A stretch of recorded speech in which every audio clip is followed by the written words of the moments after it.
এখন আমরা 3 অঙ্কের যোগগুলো শিখব কার্ডের সাহায্যে কি করে করতে হয়।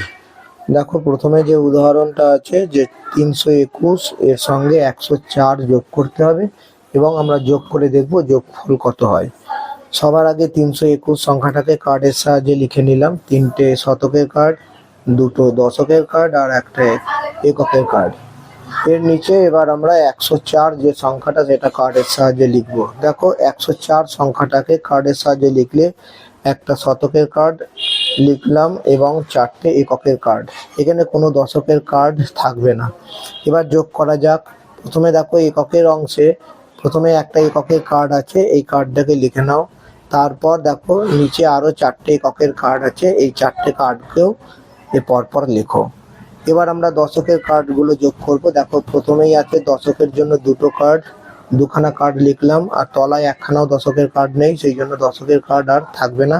এবার শতকের কার্ডগুলো যোগ হবে। দেখো শতকে উপরে আছে 3খানা কার্ড, সেই জন্য নিচে আগে শতকের 3খানা কার্ড লিখে নিলাম আর তলায় আর একটা শতকের কার্ড আছে, এটাকেও এবার তোমরা লেখো। তাহলে মোট কার্ডগুলো যোগ করার পর আমরা এখানে পাচ্ছি 4খানা শতকের কার্ড, 2খানা দশকের কার্ড এবং এককের কার্ড 5খানা, অর্থাৎ সংখ্যাটা হলো 425। 218 সঙ্গে 106 যোগ করলে কত হয় সেটা আমরা কার্ডের সাহায্যে করে দেখব। সবার আগে 218 সংখ্যাটাকে কার্ডের সাহায্যে লিখছি। দেখো 2খানা শতকের কার্ড নিলাম, 1খানা দশকের কার্ড এবং এককের কার্ড 8খানা নিলাম। এবার আমরা 106 সংখ্যাটাকে কার্ডের সাহায্যে লিখব। দেখো প্রথমে শতকের জন্য 1খানা কার্ড নিলাম, দশকের ঘরে 0 থাকায় একটাও দশকের কার্ড নেব না, এককের কার্ড 6খানা নিয়েছি। এবার এই কার্ডগুলোকে যোগ করব।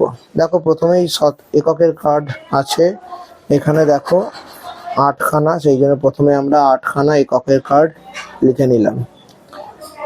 এরপর থেকে আমরা এই নিচে যতগুলো এককের কার্ড আছে সেগুলো লিখবো। দেখো নিচে 6খানা এককের কার্ড আছে, তাহলে আমরা এবার 6খানা এককের কার্ড আরো লিখে নিলাম।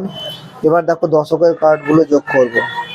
উপরে দশকের কার্ড একটা আছে, একটা দশকের কার্ড লিখলাম আর তলায় কোনো দশকের কার্ড নেই, সেই জন্য আর দশকের কার্ড কিছু যোগ করলাম না। এবার শতকের কার্ডগুলো যোগ করব।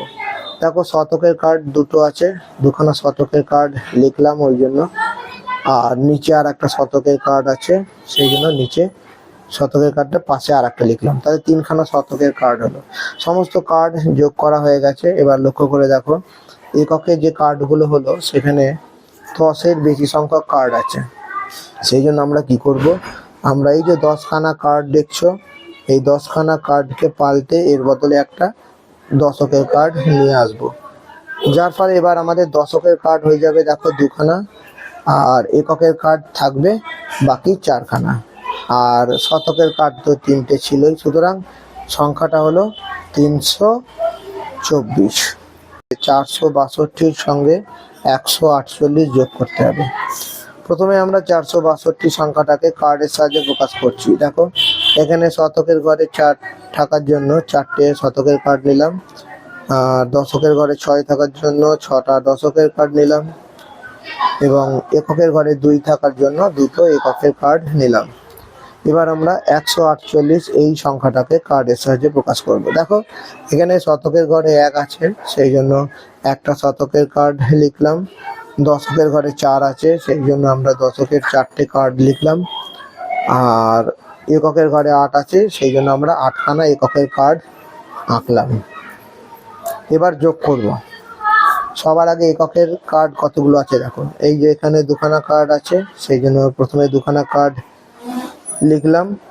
এবার এই নিচে অংশে দেখো আরো 8খানা কার্ড আছে, সেই জন্য এই 8খানা কার্ড আবার আমরা লিখবো। দেখো 8খানা কার্ড লেখা হয়ে গেল। এবার আমরা দশকের কার্ডগুলো যোগ করব। দেখো উপরে দশকের কার্ড আছে 6টা, সেই জন্য 6টা দশকের কার্ড সবার আগে এঁকে নিলাম। এবার আমরা নিচের দিকে যে দশকের কার্ডগুলো আছে 4টে, এই 4খানা দশকের কার্ড আঁকলাম। তাহলে দশকের কার্ডগুলো যোগ করা হয়ে গেল।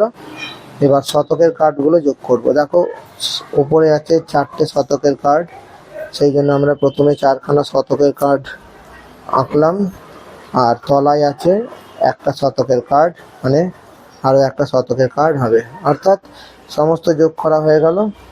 কার্ডগুলো যোগ করার পর লক্ষ্য করে দেখো এককের কার্ড হচ্ছে 10খানা আছে। তাহলে আমরা কি করব, এই 10খানা এককের কার্ডের পরিবর্তে একটা দশকের কার্ড নিয়ে আসব, তারপরে কিন্তু আর একটা এককের কার্ড পড়ে থাকবে না। এবার লক্ষ্য করে দেখো যে কার্ডগুলো হলো, সেখানে 5খানা শতকের কার্ড আছে আর বেশ কয়েকটা দশকের কার্ড আছে।